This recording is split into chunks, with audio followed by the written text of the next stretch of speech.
بدلتے جا رہے ہیں، اور یہ میرے آقا صلی اللہ تعالیٰ علیہ وسلم کا فرمان عالی شان ہے۔ ایک پورا چیپٹر ہے، پورا باب ہے حدیث کی کتابوں میں، خاص طور پر بخاری شریف میں بھی ہے اور دیگر معتبر کتابوں میں۔ کتاب الفتن نام سے، کتاب الملاحم نام سے، قیامت کے قریب ہونے والے فتنے، قیامت کے قریب ہونے والی نشانیاں، علامات، ان سب کے بارے میں باضابطہ ایک چیپٹر ہے جس میں رسول پاک صلی اللہ علیہ وسلم نے واضح نشانیاں بیان فرمائی۔ اب ہم جو دیکھ رہے ہیں وہ ایک چیز یہ بھی ہے کہ تیزی سے بدلتا ہوا زمانہ، نبی پاک صلی اللہ تعالیٰ علیہ وسلم کی ایک حدیث پاک جس میں یہ ہے کہ 10 سال کے بعد، ہر 10 سال کے بعد اتنی تیزی سے تمہارا زمانہ بدل جائے گا، حالات اتنے تیز بدل جائیں گے کہ پچھلے 200 سال میں تم نے وہ چیزیں نہیں دیکھی ہوں گی جو 10 سال کے اندر دیکھتے رہو گے۔ اب ہم اسی زمانے میں آئے ہوئے ہیں۔ اب ہم میں سے کسی کو یہ پتہ نہیں ہے کل آنے والے دن کون سا نیا فتنہ جنم لینے والا ہے۔ اور ایک حدیث پاک میں یہ ہے، میرے آقا صلی اللہ علیہ وسلم نے فرمایا، میں یہیں سے دیکھ رہا ہوں فتنے میری امت کے اوپر اس طرح سے گر رہے ہیں جیسے بارش کے قطرے ہیں۔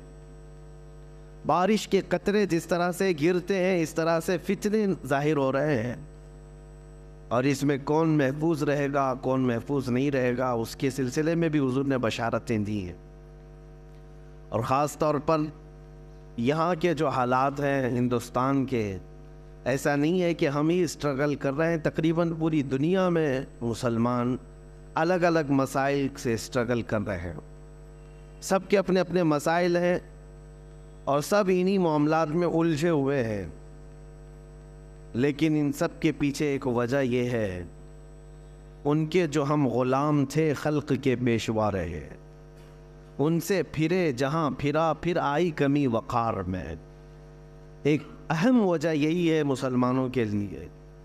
ہم نے دیکھا ہے کہ کثرت سے تمہارے ساتھ ظلم و ستم ہوا، اس کے باوجود اس آدمی کو سدھرنے اور سنورنے کا ابھی تک موقع کیوں نہیں مل پا رہا؟ جس کو شاعر نے کہا تھا، جگہ جگہ کے تھک چکے ہیں تمہیں یہ ہنگامے، نشاط لذت خواب گراں بدل ڈالو، غلط روی سے منازل کا بعد بڑھتا ہے، مسافروں روش کارواں بدل ڈالو۔ آج ہماری لاپرواہی اور عدم احساس اتنا بڑا ہوا ہے کہ ہمیں کوئی اہم واقعہ تھوڑی دیر کے لیے ڈسٹرب کرتا ہے۔ ہم نے کسی کو مرتے ہوئے دیکھا، مارتے ہوئے دیکھا، کٹتے ہوئے دیکھا، کاٹتے ہوئے دیکھا، ویڈیو کو ہم نے شیئر کر دیا، تھوڑی دیر کے لیے ہو سکتا ہے ہمارے اندر غم کے آثار نظر آئے، دوسرے دن سے وہی عیاشی ہے، نہ کوئی تبدیلی آئی، نہ کوئی بدلاؤ آیا۔ ایسے ہزار ہنگامے دیکھ چکے ہم۔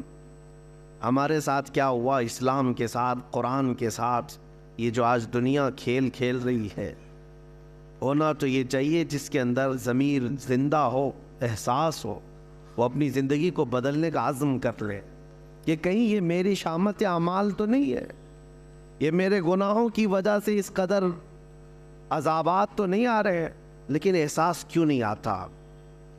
بڑے بڑے واقعات ہم دیکھ رہے ہیں اپنی زندگی میں، لیکن اس کے بعد بدلاؤ کیوں نہیں آتا؟ یہ ایک بہت اہم چیز ہے جس کی طرف ہم لے جانا چاہتے ہیں۔ عزیزان گرامی وقار، آج مجھے صرف بات یہ عرض کرنی تھی۔ قرآن پاک میں اللہ تعالیٰ فرماتا ہے، اسلام کے علاوہ کوئی دوسرا لے کر کے آئے، قیامت کے دن اس کو دیکھا بھی نہیں جائے گا، قبول بھی نہیں کیا جائے گا۔ اور ان الدین عند اللہ الاسلام، اللہ کے نزدیک اگر کوئی دین ہے تو اسلام ہے۔ اور اللہ تعالیٰ فرماتا ہے، رضیت لکم الاسلام دینا، میں تمہیں اسلام دے کر راضی ہوا۔ تو جس قوم کے پاس یہ دین ہے اسے یہ چاہیے فخر کرے کہ اللہ تبارک و تعالیٰ نے اپنا چنندہ اور اپنا پیارا دین مجھے دیا ہے اور میں اس سے وابستہ ہوں۔ اور ساری دنیا کے ٹارگٹ پر آج تم ہو، اس کی وجہ بھی یہی ہے۔ جس کے پاس کوئی دولت ہوتی ہے اسی سے حسد بھی ہوتا ہے، اسی سے لوگوں کو جیلس بھی ہوتا ہے، تمہارے پاس یہ سب سے بڑی دولت جو دین اسلام اور میرے آقا صلی اللہ تعالیٰ علیہ وسلم کی محبت ہے، یہ ایک بہت بڑی دولت ہے۔ اب اس کو ختم کرنے یا اس کو کم کرنے کے لیے یہ حربے اپنائے جاتے ہیں آج، جو ہتھ کنڈے ہیں، کسی نہ کسی طرح تمہیں کمزور کر دیا جائے۔ میں آج اپنے حالات کے متعلق عرض کروں کہ تمہیں پریشان دیکھنے کے لیے یا پریشان کرنے کے لیے تمہارے قوانین سے چھیڑ چھاڑ کرنا کہ ایگریسو ہو جائیں، کبھی ذات مصطفیٰ صلی اللہ علیہ وسلم کو نشانہ بنانا، کبھی قرآن کی توہین کرنا، کبھی اسلام کو برا بھلا کہنا، کبھی اسلام کے قانون بدلنے کی بات کرنا، یہ سب چیزیں تمہاری آزمائش کا دور ہے۔ ہونا تو یہ چاہیے کہ جو سچا مومن ہے اس کے دل میں اسلام کی محبت اور بڑھتی چلی جائے، اور بڑھتی چلی جائے۔ لیکن اس طوفانی زمانے میں جو ڈاواں ڈول ہوتا ہے اس کو یہ لگنے لگ جاتا ہے کہ مجھے نیوٹرل رہنا چاہیے، بھی سیکولر ہو جانا چاہیے تاکہ یہ ظالموں کے ہاتھ میں نہ آ جاؤں۔ نہیں میرے عزیزو، آج تمہیں پکا مسلمان بن کے دکھانے کا وقت آ چکا۔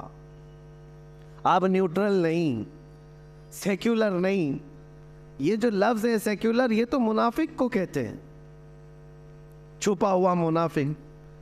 آپ جس دین پر قائم ہے اس دین کے بارے میں آپ کو اتنا یقین ہونا چاہیے کہ یہ اللہ کا سب سے محبوب دین ہے، اور کامل جس کے بارے میں قرآن نے کہا الیوم اکملت لکم دینکم، کسی بھی دین کے بارے میں سرٹیفکیٹ نہیں ہے کہ وہ کمپلیٹ ہو چکا ہے، لیکن قرآن نے دین اسلام کے لیے کہا ہے، اللہ فرماتا آج کے دن میں نے تمہارا دین مکمل کر دیا۔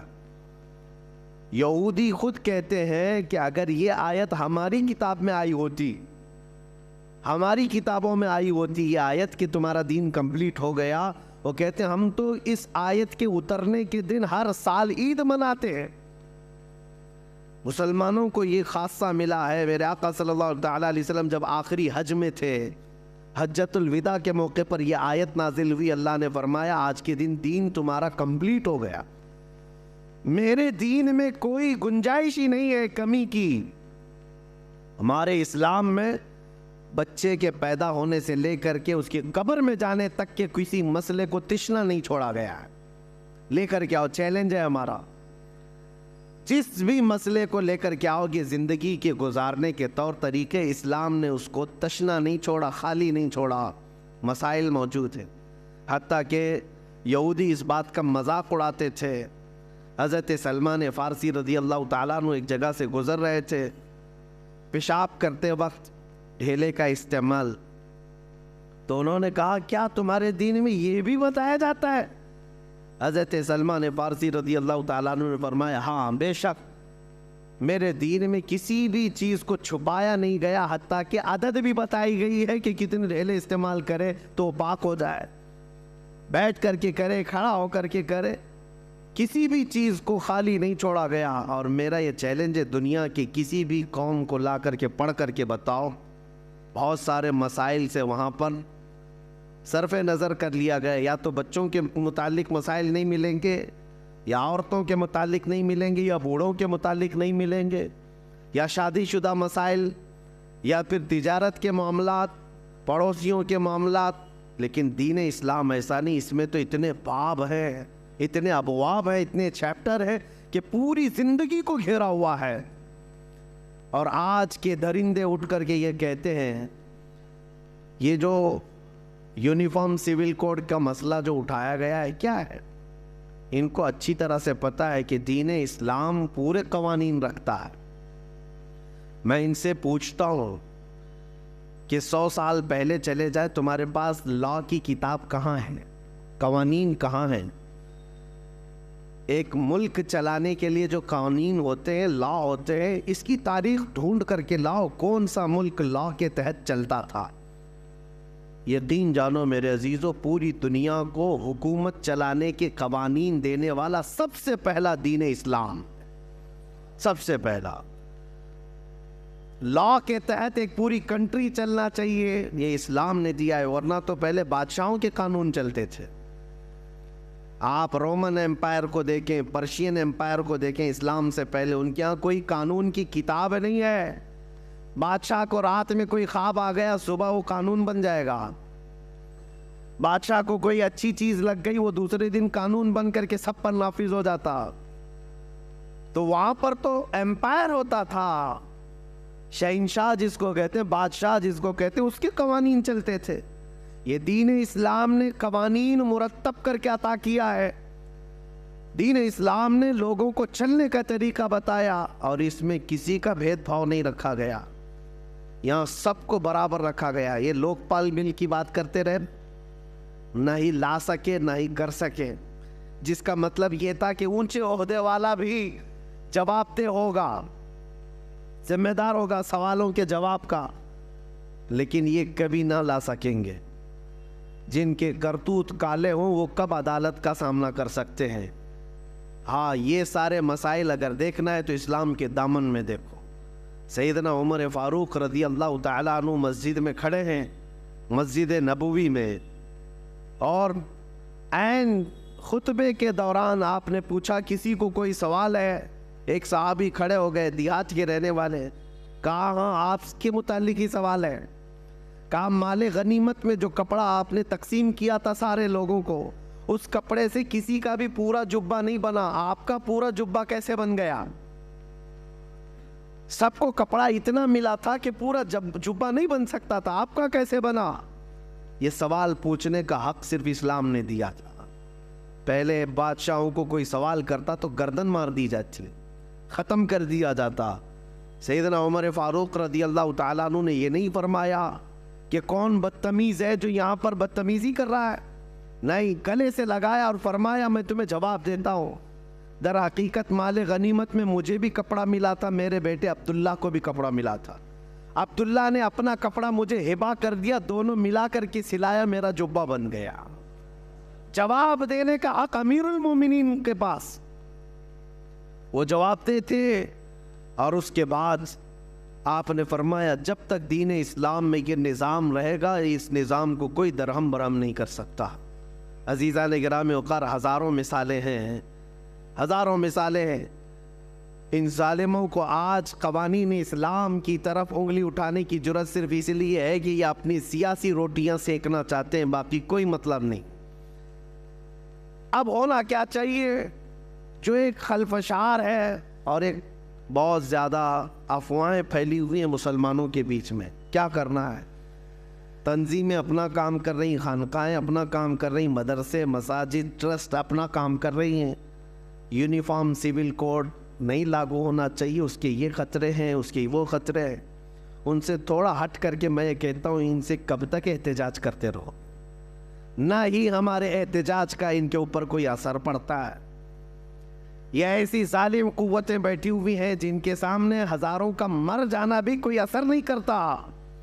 اس لیے مسلمانوں، سب سے اہم بات یہ ہے کہ ان سے بھیک مانگنے کی ضرورت ہی نہیں ہے کہ تم ہمارے قوانین کی حفاظت کرو یا ہمارے قوانین سے چھیڑ چھاڑ نہ کرو، بلکہ میدان میں اتر کر کے یہ بتاؤ کہ اس زمانے میں بھی تم سارے قوانین پر پابندی لگاؤ، لیکن میں شریعت مصطفیٰ پر عمل کر کے دکھاؤں. تمہاری پرمیشن کی ضرورت نہیں مجھے دین اسلام پر چلنے کے لیے. ہمارے نبی پاک صلی اللہ تعالیٰ علیہ وسلم کے قوانین ہمارے لیے جان سے بڑھ کر کے ہیں. مسلمانوں کو آج عملی میدان میں آ کر کے قوانین اسلام پر عمل کر کے دکھانا چاہیے کہ میرے اپنے گھر کے قوانین، میرے دین کے معاملات، اس کو میں موت تک گلے سے لگا کر کے رہوں گا. یہ ہوتا ہے سب سے بہترین احتجاج. میں آپ کو بتاؤں، لوگوں میں جو ایک خلفشار ہے، چمی گوئیاں چل رہی ہیں کہ کیا ہوگا کیا ہوگا. انہوں نے 3 طلاق کا مسئلہ بھی لا کر کے ڈرایا نا، لا کر کے. یہ کس کے لیے تھوپا گیا تھا؟ صرف ٹارگٹ یہ کرنا ہے اور وہ ایک بڑی قوم کو بیوقوف بنانا ہے. جو یہاں پر ایک میجورٹی میں قوم ہے ان کو بیوقوف بنا کر کے رکھنا ہے کہ دیکھو یہ ویلن ہے، یہ مسلمان، اور ان سے لڑنے کی طاقت صرف ہم ہی رکھتے ہیں، اور ان کی ساری چیزیں ہم چھین رہے ہیں، ان کے قوانین پر ہم پابندی لگا رہے ہیں، اور وہ بیچارے وہ خوش ہوتے رہے. ان کو خوش کرنا ہے اور ان کی روٹیاں لینا ہے، سیاست کو گرمانا ہے، بس اتنا ہی ہے. باقی تمہارے قوانین سے ان کو کوئی لینا دینا نہیں. 3 طلاق کا مسئلہ وہ آدمی لے کے آیا جو کبھی شادی نبھا نہ سکتا ہو، جو کبھی عورتوں کے ساتھ رہ نہ سکتا ہو۔ میرے عزیزوں، ڈرنے کی کوئی بات ہی نہیں ہے۔ تم اس طرح کے نہ جانے کتنے قوانین لے آؤ، مسلمان تو اپنے نبی پاک صلی اللہ تعالیٰ علیہ وسلم کی شریعت طاہرہ پر کل بھی عمل کرتا تھا، آج بھی عمل کرتا ہے، اور صبح قیامت تک عمل کرتا رہے گا۔ حقیقت بات یہ ہے، یو سی سی آلریڈی پورے انڈیا میں چل رہی ہے، سب کے قانون ایک ہی ہیں، تھوڑی سی چند چیزوں میں الگ الگ رکھا گیا ہے، یعنی شادی کے معاملات کو لے کر کے یا وراثت کے معاملات کو لے کر تھوڑے سے قوانین الگ ہو جاتے ہیں۔ باقی بتائیں، چوری کرنے پر سب کا قانون ایک ہے یا نہیں؟ مرڈر کرے تو سب کا قانون ایک ہی ہے، کرائم میں سب کے قانون ایک ہی ہیں، سول کوڈ ہی ہے، سب ایک ہی قانون پر عمل ہو رہا ہے پورے ہندوستان میں۔ ایسا نہیں ہے کہ ہندو قتل کرے گا یا مسلمان قتل کرے گا تو اس کے لیے لاء کی کتاب میں الگ الگ جرمانے، الگ الگ سزائیں نہیں ہے، ایک ہی سزا ہے، سب کی ایک ہی سزا ہے۔ ہاں بس میرج ایکٹ الگ اور وراثت کے معاملات الگ بنائے گئے ہیں، اس کو تم ختم کرنا چاہتے ہو، میں مسلمانوں سے یہ کہتا ہوں، تو اگر آپ اس نشانے پر اپنے آپ کو سمجھ رہے ہیں کہ ہم کو ہی ہلانے کے لیے سب بنایا گیا ہے، تو میرے عزیزو، آپ اپنے نکاح مسجدوں میں کرتے ہو، آپ اپنے نکاح شریعت کے دائرے میں کرتے ہو، آپ کو کبھی فرق نہیں پڑے گا۔ آپ اپنے گھر کے مسائل مسجدوں سے حل کرتے ہو، علماء دین سے مسائل پوچھتے ہو، تو کبھی ان قوانین کے 1000 لاگو ہونے پر بھی آپ پر فرق نہیں پڑے گا، آپ پر فرق نہیں پڑے گا۔ اسی لیے میں یہ کہتا ہوں کہ ان تمام مسائل پر احتجاج کرنے کی ضرورت نہیں، بہت زیادہ ایگریسو ہونے کی ضرورت نہیں، ورنہ ظالم کتا یہی انتظار میں ہے کہ مسلمان کب بھڑکیں گے، کب بدکیں گے، اب کب سڑکوں پر آئیں گے، کب یہ توڑ پھوڑ کریں گے اور ہم دوسروں کو ڈرائیں گے کہ یہ دیکھو ایسی وحشی قوم ہے۔ یہ اسی طرح کی کئی حرکتوں سے ہمیں لے جایا جا رہا ہے، لیکن اس کا بہترین علاج یہی ہے کہ جب جب تم میرے مصطفیٰ کریم صلی اللہ علیہ وسلم کے کسی قانون کی طرف انگلی اٹھاؤ گے، سارے مسلمان ان قوانین پر سختی سے عمل کر کے دکھائیں گے کہ عمل کرنا تو ہماری زندگی میں ہے، ہماری زندگی میں۔ ہم لاء کے خلاف نہیں بول رہے، جو ہندوستان کے قوانین ہیں ان سب پر ہم عمل کر رہے ہیں، لیکن میری نماز کے متعلق، میرے قرآن کے متعلق، میرے دین کے متعلق جو ہوگا وہ اسلام میں جو ہے اسی پر عمل کیا جائے گا۔ کوئی ایسا آدمی مجھے نماز سکھانے نہیں آ سکتا جس کو پیشاب کرنے کا سلیقہ نہ ہو۔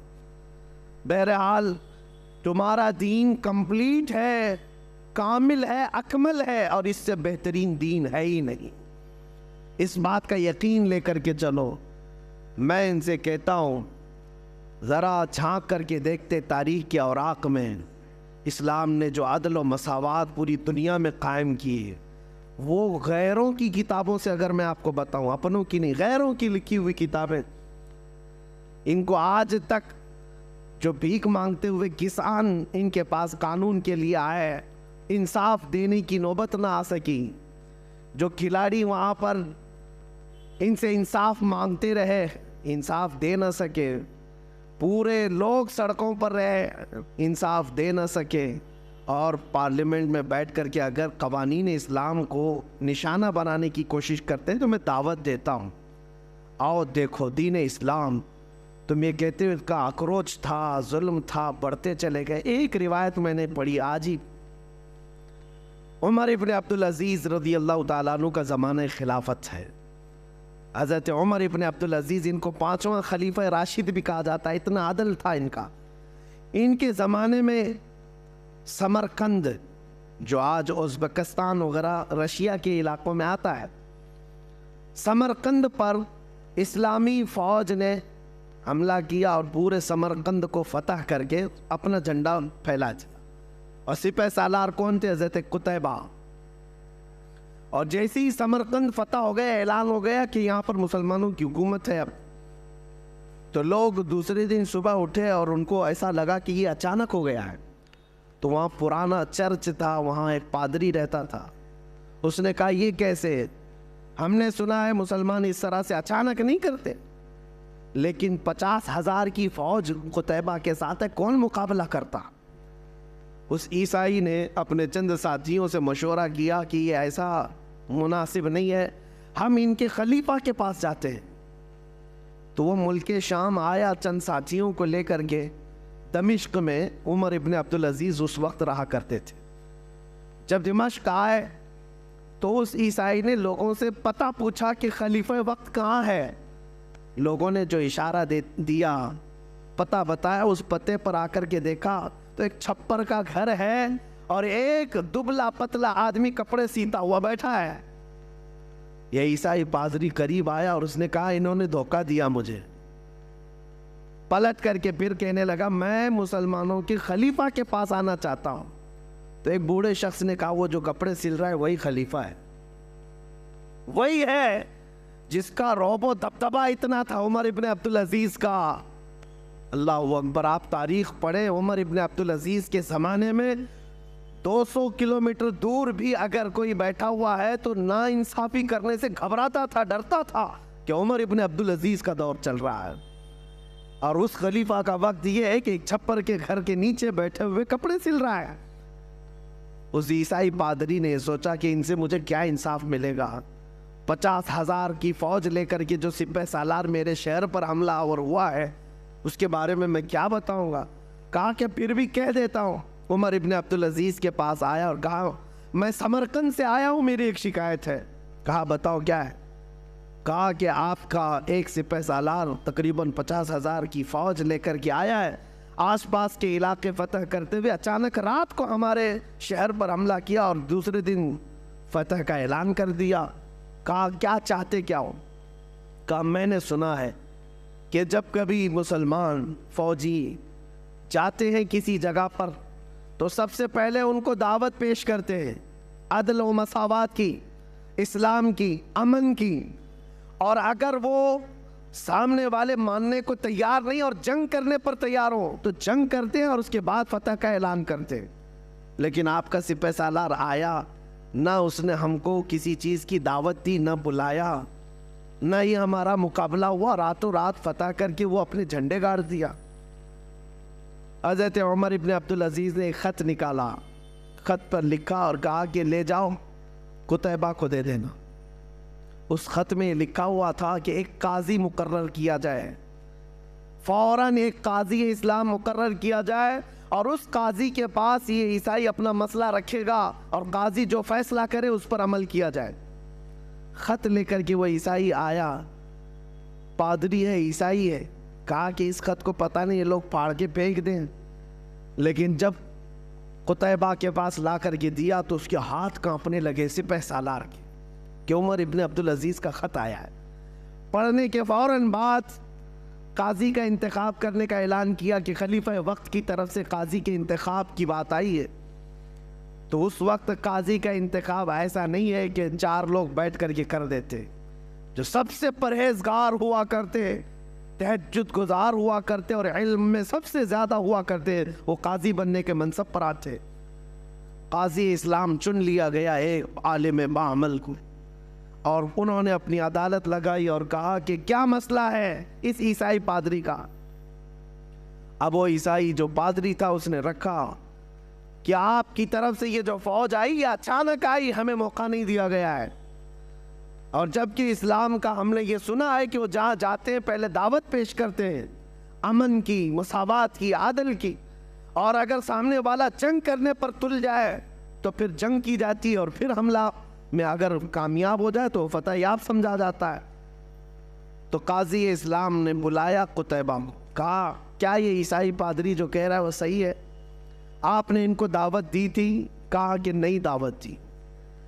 کہا کہ راتوں رات آپ نے ان کے شہر پر قبضہ کیا؟ کہا بات در حقیقت یہ ہے قاضی اسلام کہ ہم نے آس پاس کے علاقوں سے جنگ کی ہے، ہم نے دیکھا ہے، اور ان سے جنگ سختی کے ساتھ ہوئی اور اس کے بعد ہم نے وہ علاقے فتح کیے، اور یہ سمرقند تو بڑا زرخیز علاقہ ہے، یہاں کے لوگ تو اور بھی زیادہ اس شہر کو چھوڑنے کو تیار نہیں ہوتے، اس لیے ہم نے سوچا کہ یہ سوئے ہوئے ہیں، اس وقت میں ہم فتح حاصل کر لیں۔ قاضی اسلام نے فیصلہ دیا کہ آج کی مغرب ہونے سے پہلے پہلے تمہاری پوری فوجیں اس شہر کو خالی کر دیں، سمرقند کو خالی کر دیں۔ قاضی کس کے متعلق فیصلہ دے رہا ہے؟ کسی دوسری قوم کے لیے نہیں، اپنے ہی فوجیوں کے متعلق کہہ رہا ہے کہ یہ اسلام کے قوانین سے ہٹ کر کے ہے، نہ ہی اس طرح کا دستور کبھی چلا ہے۔ قتیبہ کو جیسی آرڈر آیا قاضی اسلام کا، فوج میں اعلان ہوا، اور یہ صبح کا فیصلہ جو تھا 50,000 فوجیں سمرقند کو چھوڑ کر کے ساز و سامان کے ساتھ مغرب سے پہلے نکلنے لگی۔ مغرب سے پہلے پہلے قتیبہ کے ذات ساری فوجیں شہر چھوڑ کر باہر نکلیں۔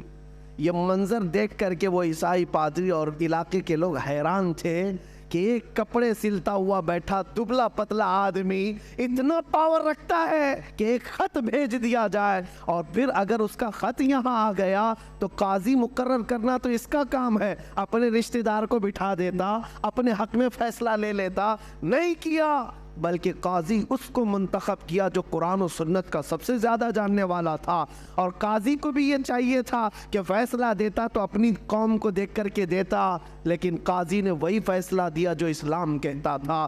یہ باتیں اتنی پر اثر تھیں کہ مغرب تک ان کی فوجیں نکل تو گئی تھیں، لیکن وہ عیسائی پادری اپنے سارے ساتھیوں سمیت رونے لگا کہ آج تک ہم نے ایسی قوم کو اپنے شہر میں آتے ہوئے دیکھا ہی نہیں تھا، چلو اس سے بہتر قوم کون سی ہو سکتی ہے جو ہم پر حکومت کرے۔ سب کے سب گئے اور قتیبہ کے ہاتھ جوڑ کر کے ان سے معافی طلب کیا اور پوری فوج سے کہا آج کے بعد ہم ہی نہیں، پورا سمرقند تمہارے قدموں کے نیچے ہے، تمہارا عدل ہے، ہم نے یہ دیکھا ہے۔ اور اس کے بعد سے لے کر تاریخ گواہ ہے، آج کی تاریخ تک سمرقند پر اسلامی حکومت موجود ہے، آج تک اسلام ہے۔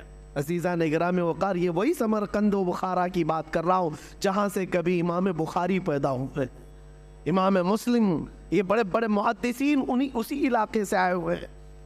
یہ میں بات اس لیے عرض کر رہا ہوں کہ جن کو آج انصاف کا الف بھی پتہ نہیں، عدل کا عین پتہ نہیں، وہ قوانین لاگو کرنے کی بات تو کرتے ہیں لیکن ان سے کبھی نہ ہو سکے گا۔ اس لیے میں ذمہ داری کے ساتھ یہ کہتا ہوں، 1000 باتیں ہمارے اوپر لائی جائیں کل کو، ذمہ داری تمہاری ہے۔ کل کو اگر قرآن پڑھنے پر پابندی ہو، یہ بڑھتی جائے گی، یہ سرکشیاں، یہ بدماشیاں بڑھتی جائیں گی، طلاق کا مسئلہ، شادی کا مسئلہ، تمہارے کھانے پینے کا مسئلہ بڑھتے بڑھتے اب تو یہ ڈیبیٹ کرنے لگ گئے دجالی میڈیا میں بیٹھ کر کے کتے بحث کرتے ہیں کہ کلمہ طیبہ بھی جو ہے ان کا بڑا سخت ہے، لا الہ الا اللہ، اس میں ہمارے سارے خداؤں کا یہ لوگ انکار کرتے ہیں، کوئی خدا نہیں ہے، صرف اللہ ہے، اور ہم موت تک انکار کرتے رہیں گے، اس لیے کہ ہمارے دین کی جڑ ہی ہے لا الہ الا اللہ، بنیاد ہے لا الہ الا اللہ، کوئی خدا نہیں سوائے اللہ۔ کہہ رہے ہمارا بچہ بولنا سیکھتا ہے تبھی ہم پڑھا دیتے ہیں لا الہ الا اللہ، اور ہمارا عقیدہ بھی یہی ہے، بولنا سیکھتا ہے تب شروع کرتا ہے، اور حدیث پاک ہے جس کا آخری کلمہ ہو من کان آخر کلامہ لا الہ الا اللہ فدخل الجنہ، جس نے آخری کلمہ مرنے سے پہلے لا الہ الا اللہ کہا، حضور فرماتے وہ سیدھے جنت میں چلا جائے گا، جنت میں چلا جائے گا۔ کل کو اگر تمہیں اس بات پر بھی ٹینشن ہو اور پارلیمنٹ میں بیٹھ کر کے یہ کہنے لگ جائیں کہ لا الہ الا اللہ مت کہا کرو، تو کیا اس سے بھی دستبردار ہو جاؤ گے؟ کیا اس سے بھی پیچھے ہٹ جاؤ گے؟ نہیں، آج سے نہیں بولیں گے۔ اس لیے بات یاد رکھو، اپنے تشخص، اپنی آئیڈینٹی کے ساتھ جیو۔ آج ہو سکتا ہے خالی تم نے ٹوپی چھپا لیا ہوگا، آج داڑھی چلا لیا ہوگا، سیکولر بننے کے چکر میں یا ایک نیوٹرل بننے کے چکر میں کہ ہم کو کوئی پہچان نہ سکے، ادھر کے بھی لگیں گے ادھر کے بھی لگیں گے۔ ہو سکتا ہے ٹوپی اور داڑھی سے دستبردار ہو گئے ہو، لیکن دنیا صرف اتنے ہی پر مطمئن کبھی نہیں ہوگی۔ قرآن کہتا ہے وَلَن تَرْضَى عَنْكَ الْيَهُودُ وَلَا النَّصَارَى حَتَّى تَتَّبِعَ مِلَّتَهُمْ، یہود اور نصرانی تم سے ہرگز راضی نہیں ہوں گے جب تک کہ تم ان کے دین میں داخل نہ ہو جاؤ۔ صرف چھوٹی موٹی باتوں سے راضی نہیں ہوں گے۔ ہم نے دیکھا ہے کہ بیچارے ابھی 2 سال پہلے جو دین بدل کر کے چلے گئے،